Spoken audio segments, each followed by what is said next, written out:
Teoria da aprendizagem significativa.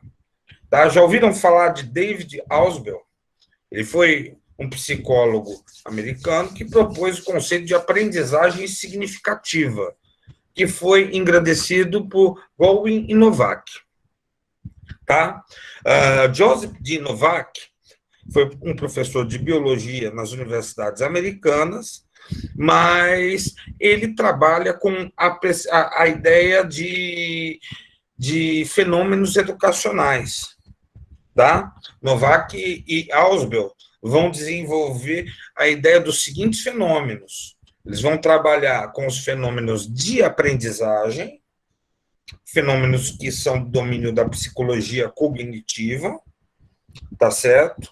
Que são fenômenos da aprendizagem de cada um, são fenômenos do domínio da psicologia cognitiva, tá? Um outro tipo de fenômeno são os fenômenos de ensino, tá? Como, por exemplo, a engenharia didática, como, por exemplo, situações didáticas que eu mencionei na aula passada, entre outros, são fenômenos de ensino, tá? Então, haveria também, para a aprendizagem, haveria uma ensinagem necessária e importante para ser desenvolvida, tá certo? Então, dentro dessa perspectiva, a gente tem diversos fenômenos didáticos, como a questão do tempo, o contrato didático, entre tantos outros, tá? A transposição didática, tá? Outro tipo de fenômeno que é interessante que Novak fala são os fenômenos de currículo, tá? Então, ele vai falar do currículo. Ele vai falar do currículo, que na palavra currículo tem presente o termo correre, que significa em latim se projetar para frente, tá? E nessa perspectiva, tá? O Novak, ele chama a atenção que o currículo é algo que pretende se desenvolver para o futuro. Então, quando eu falo, por exemplo, de um projeto de sociedade, eu estou falando de currículo.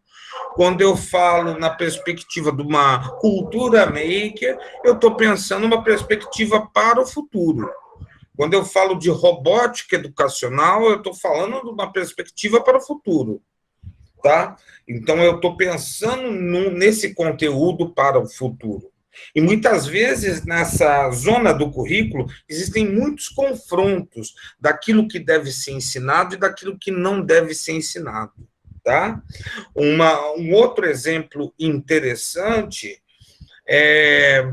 que é interessante a gente observar, são os fenômenos políticos, que você pode ter fenômenos de movimentos sociais e você pode ter fenômenos da política educacional, fenômenos formais, tá? Muitas vezes os fenômenos dos movimentos sociais, eles vão ser fenômenos que vão bater de frente com os fenômenos políticos gerais, tá? E os fenômenos da política educacional que a gente vê, muitas vezes vai bater de frente com os fenômenos dos movimentos sociais, tá? Então, isso é de extrema importância também, tá? Uma outra coisa que é interessante são os fenômenos de avaliação. Avaliação da aprendizagem, avaliação do ensino, avaliação do currículo, avaliação de políticas educacionais, dos movimentos sociais, tá? Avaliação da avaliação, que seria a testagem, que é feito pelos psicólogos, tá? Então, é interessante quando a gente fala dessa teoria da aprendizagem significativa. Ausubel, por exemplo, ele trabalha com a ideia de âncora, conceitos âncoras, tá? E trabalha com esses conceitos como subsunsores.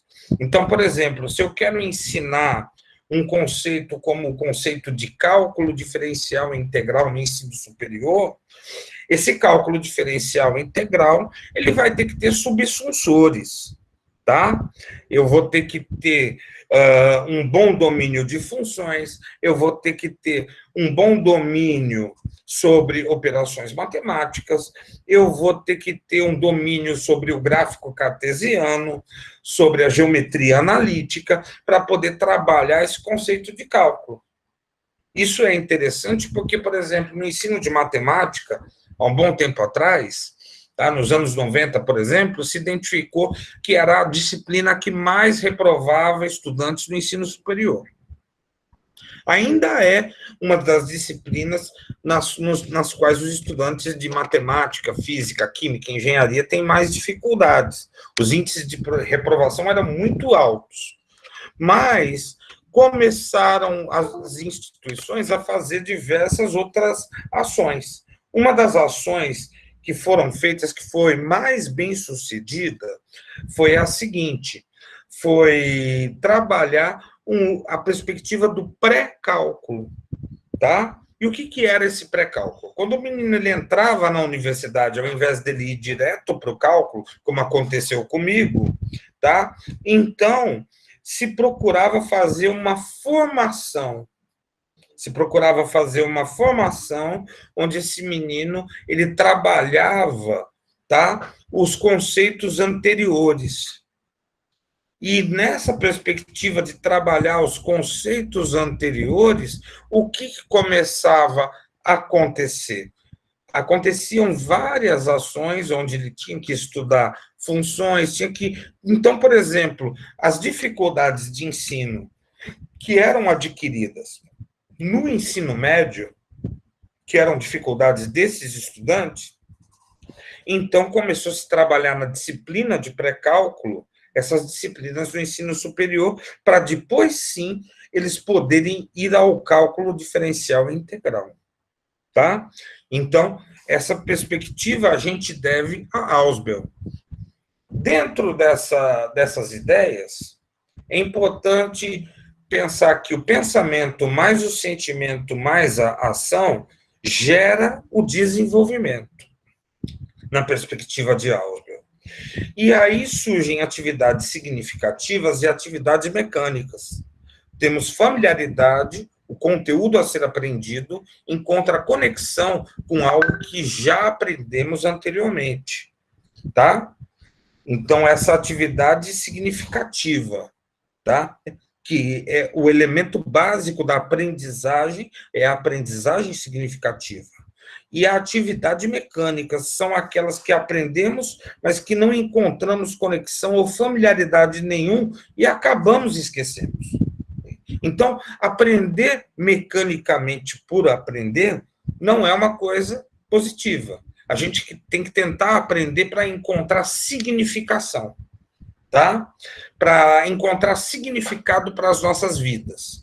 Então, Ausubel percebeu que quando nós aprendemos para encontrar significado para as nossas vidas, tá? As ações acontecem, os sentimentos são positivos e o pensamento ele funciona adequadamente. Tá certo? Richard Meyer, ele é um psicólogo educacional que nasceu nos Estados Unidos em 1947 e é autor da teoria cognitiva da aprendizagem. Autor de diversos livros relacionados à educação, à tecnologia, à cognição e à aprendizagem. Alguns exemplos de suas obras seria aprendizagem multimídia, tá? Problemas de pensamento e cognição, solução de problemas, tá? E aplicações à ciência da aprendizagem, tá? Então, esses são problemas com os quais ele trabalhou, e essa literatura é uma das literaturas dele. Aprendizagem multimídia, publicado pela primeira vez em 9 de abril de 2001, busca apresentar os princípios para que seja possível produzir materiais didáticos que possam favorecer no processo de aprendizagem, tá? A teoria da carga cognitiva é uma teoria de John Weller, um psicólogo australiano, no qual é impossível ao ser humano conseguir assimilar mais informações do que a capacidade mental que ele possui, tá? Então, se você possui uma capacidade mental X, você não vai conseguir assimilar mais informações do que essa capacidade, tá certo? É muito improvável que isso ocorra, tá? Isso é a teoria da carga cognitiva, tá? Dessa forma, ele busca reduzir ao máximo os recursos mentais desnecessários para que o foco esteja no aprendizado.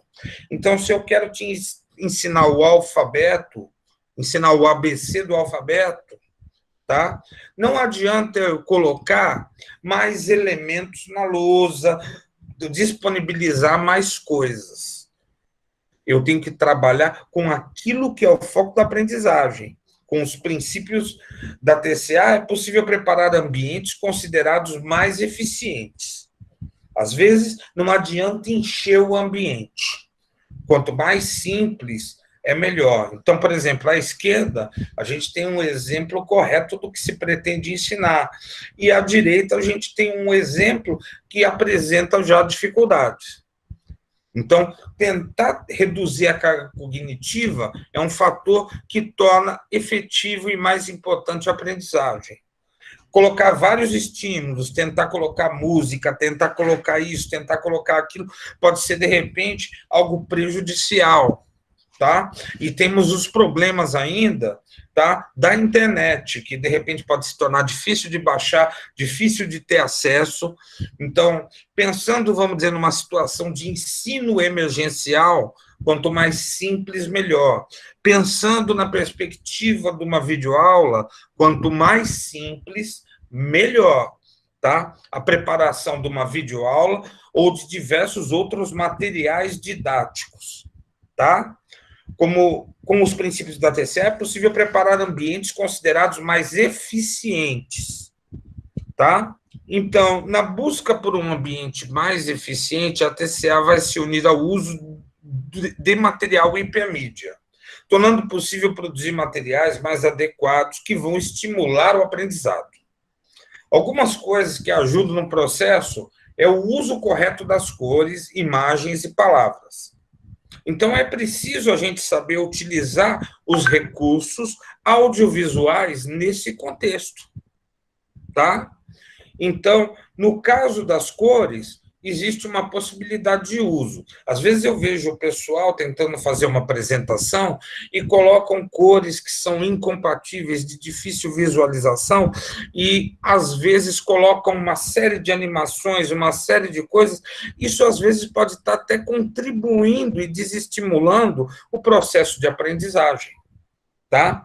Então, a gente tem que ter muito cuidado na utilização dos recursos. Às vezes é melhor ser mais simples, mas conseguir atingir os objetivos que se pretende. Tá?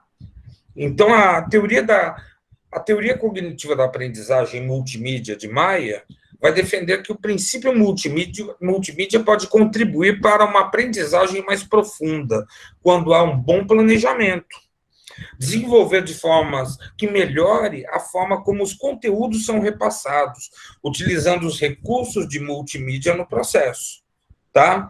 Utilizando muitas vezes cores, letras, jogos educativos, utilizando perguntas, tá? Estímulo-resposta adequado, tá? Com utilização de cores adequadas. Então, pode levar a um processo de aprendizagem adequado, tá certo? Para o autor, há duas formas de produzir os recursos de multimídia. A centrada na tecnologia, você pode se centrar na tecnologia, e a centrada nos aprendizes. Centrada na tecnologia, os aprendizes eles vão precisar se adaptar mais às tecnologias. Já se você se centrar nos aprendizes, as tecnologias se adaptam mais aos aprendizes, tá? A gente pode trabalhar um meio termo em estar centrado na tecnologia e estar centrado nos aprendizes, tá certo? Richard assume que a cognição humana ocorre em dois pontos: o de canal duplo e o da capacidade cognitiva. Canal duplo, onde existem dois sistemas que são sistemas de aprendizagem que a gente pega melhor, tá? O sistema verbal auditivo e o sistema visual pictórico, tá? E a questão da capacidade cognitiva vai indicar que o volume de informação que vai ser processado simultaneamente em cada canal é limitado, tá? Tanto no canal visual quanto no canal auditivo verbal, tá? Então, há um limite. Existem cargas cognitivas também diferentes para atividades e ações diferentes que a gente faz. A capacidade cognitiva ela vai indicar o volume de informação que vai ser processado simultaneamente em cada canal, tá? Por exemplo, eu me lembro que desde os anos 90 eu trabalho com essas ferramentas de videoconferência. Eu só não pensava que isso ia virar parte da vida da gente, né? Em 1999, eu estava me formando em pedagogia e eu me lembro que no laboratório multimeios a gente fazia experiência com o NetMeeting, tá? E sobre atividades matemáticas que a gente desenvolvia dos dois lados, tá? Então, a gente tinha dois computadores afastados por um espaço físico e nós desenvolvíamos atividades. E uma das coisas interessantes era observar o que era essencial. E a gente observava que era essencial o áudio, tá? A gente podia até cortar elementos da imagem, tá? Mas sem o áudio, nós não tínhamos condições. Então, para que a aprendizagem seja de multimídia, a interação com o conteúdo a ser estudado precisa desencadear 5 processos, sendo eles: selecionar palavras relevantes, obter um processamento na memória de trabalho verbal, tá? Selecionar imagens consideradas importantes para processamento de memória de trabalho visual. Não é toda imagem, mas selecionar algumas imagens. Organizar palavras de forma razoável em um modelo mental verbal. Eu posso organizar essas imagens de forma razoável em um modelo mental visual. Integrar as representações verbais, visuais entre si e entre o conhecimento prévio, tá? Então, eu posso auditivamente estimular essas ações, tá? Então, é importante a gente ter essa consciência.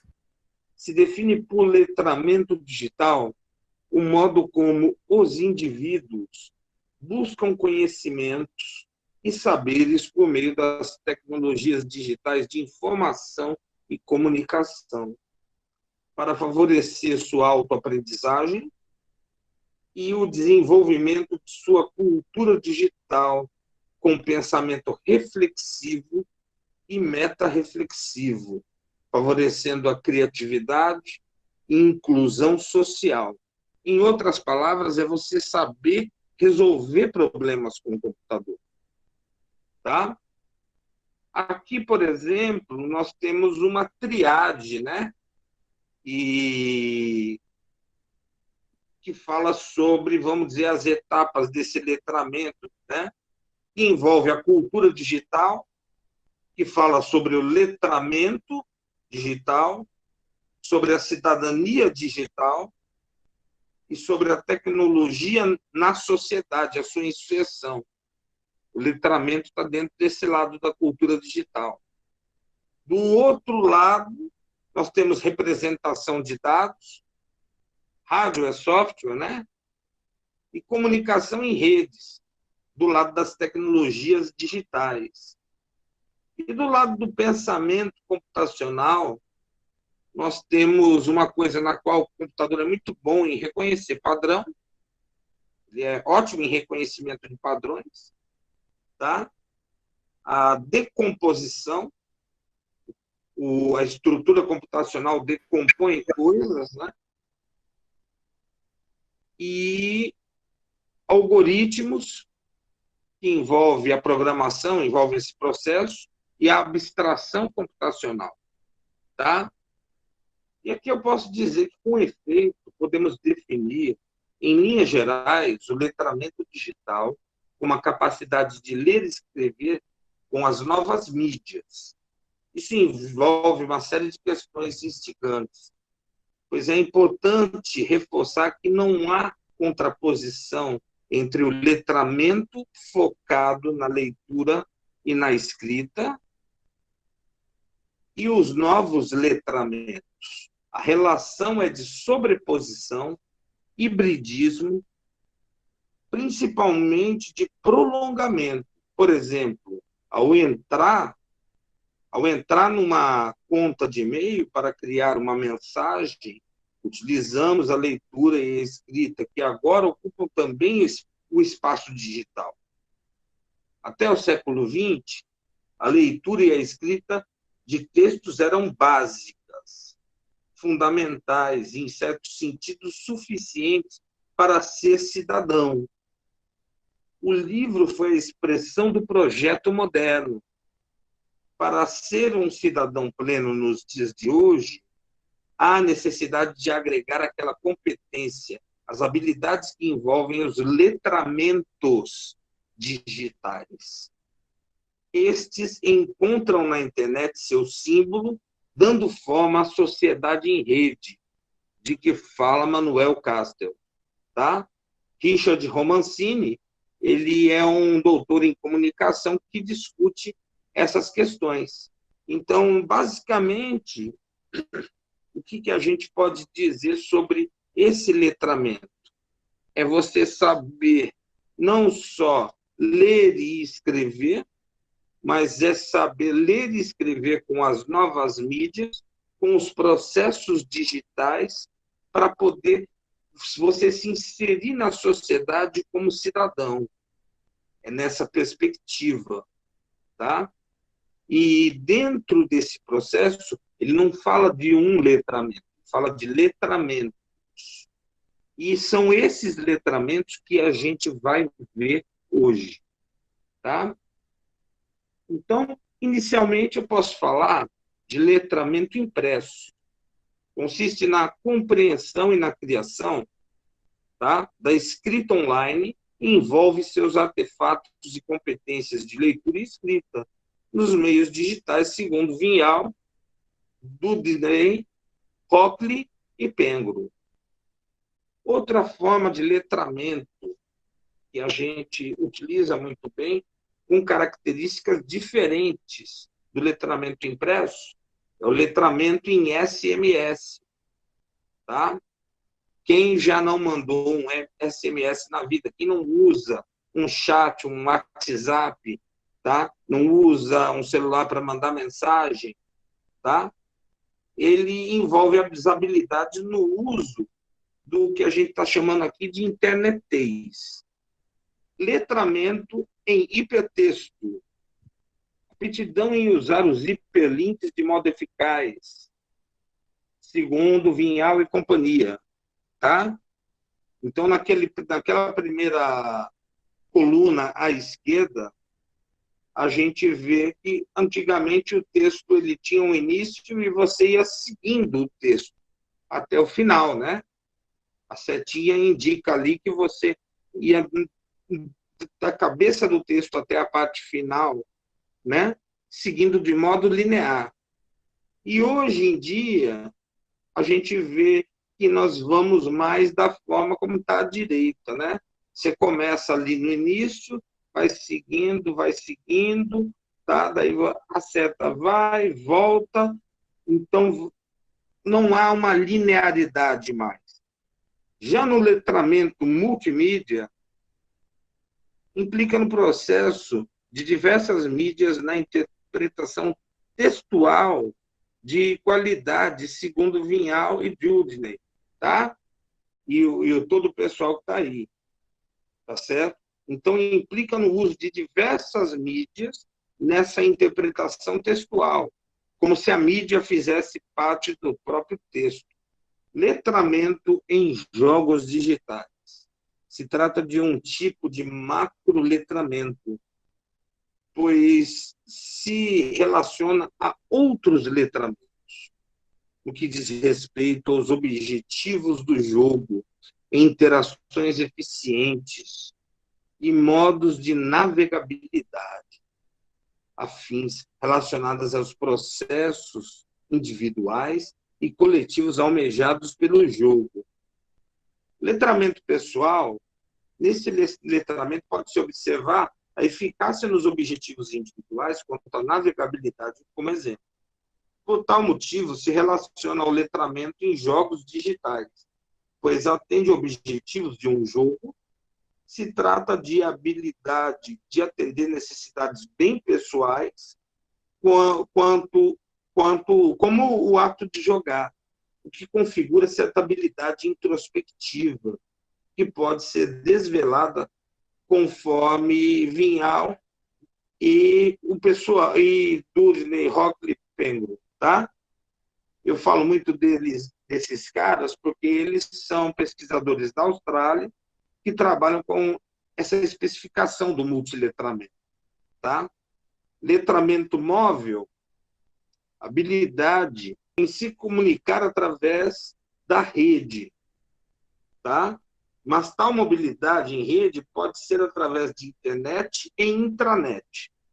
Por exemplo, quando vocês entram no SIGA, vocês estão numa intranet da UFC. O SIGA é um ambiente que atende professores e estudantes da UFC e funcionários, tá?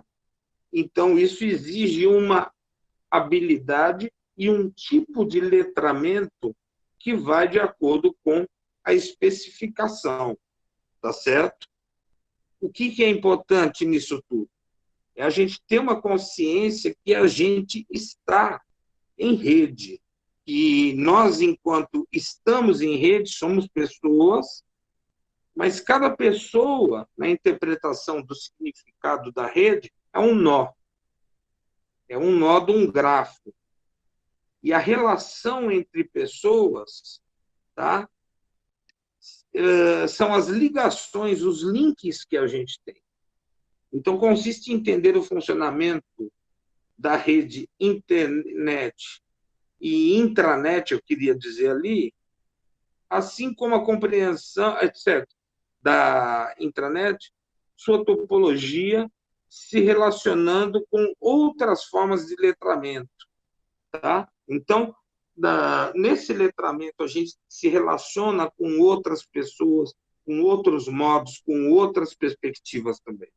Nesse letramento em informações, consiste na habilidade de, a partir de dados, obter significados que constituem informações. Letramento em pesquisa permite o uso de motores de busca e o conhecimento de suas funcionalidades e limitações desses recursos permitem obter resultados para o que se deseja investigar de modo heurístico no sentido de arte de resolver problemas, viabilizando a verificação de credibilidade e a origem de dados e informações obtidas. Está associado a outros letramentos, segundo Vinhal, Dudley, Hockley e Penguin. Letramento em codificação implica na habilidade de criação de software, tá? Que envolve a programação de computadores, bem como pode viabilizar o sequenciamento de ações midiáticas, por exemplo, desenvolvimento de um evento, como a execução de vídeos de uma música, seja em termos microscópicos, seja macroscopicamente, em termos dimensionais e até temporais, e de tal modo que se possa permitir compreender uma espécie de deslocamento vetorial, deslocamento linear, um ou mais vários tipos de espaços vetoriais. Nesse processo surgem aspectos relacionados à reflexão, à meta-reflexão, de tal modo que surge aqui a habilidade de reprogramação como um critério apurado ao desenvolvimento e recriação do código, conforme Vinhal e a sua turma, e possui relação com outras formas de letramento. Letramento classificatório. Se trata da habilidade de interpretar, criar o que, segundo Vinhal e Dudley, poderia ser dito como folksonomia, tá? Constituem em nuvens de tag, ou hashtag, tá? Etiquetas que nos levam a listas de recursos salvos e classificatórios da internet, intranet, ou possíveis e imaginários, e se relaciona com outros letramentos. O letramento de filtragem seria o tipo de letramento que consiste em desenvolver habilidades de diminuir a sobrecarga de dados e informações. Já o letramento participativo, ele envolve a possibilidade de contribuir para a inteligência coletiva em redes digitais, tendo como possibilidade a ressignificação de conceitos e ideias diversas, segundo Vinhal. Consiste na habilidade de interagir em diversos contextos, o letramento intercultural. Tá?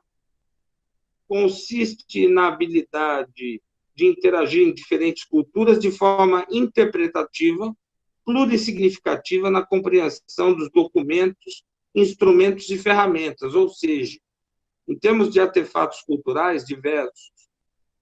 E o último letramento, que seria o letramento remix, consiste na habilidade de criação de mixagens por meio de redes digitais e socioculturais. Implica na reestruturação e ressignificação ao estilo das bricolagens. Trata-se de uma ressignificação criativa, segundo Vinhal, tá? E aí eu posso dizer para vocês o seguinte, o que é essa bricolagem? Essa bricolagem ela vai na ideia do faça você mesmo. E as mixagens. O que é mixar algo? É uma recriação que a gente faz. E a apresentação ela finaliza por aqui. Tá?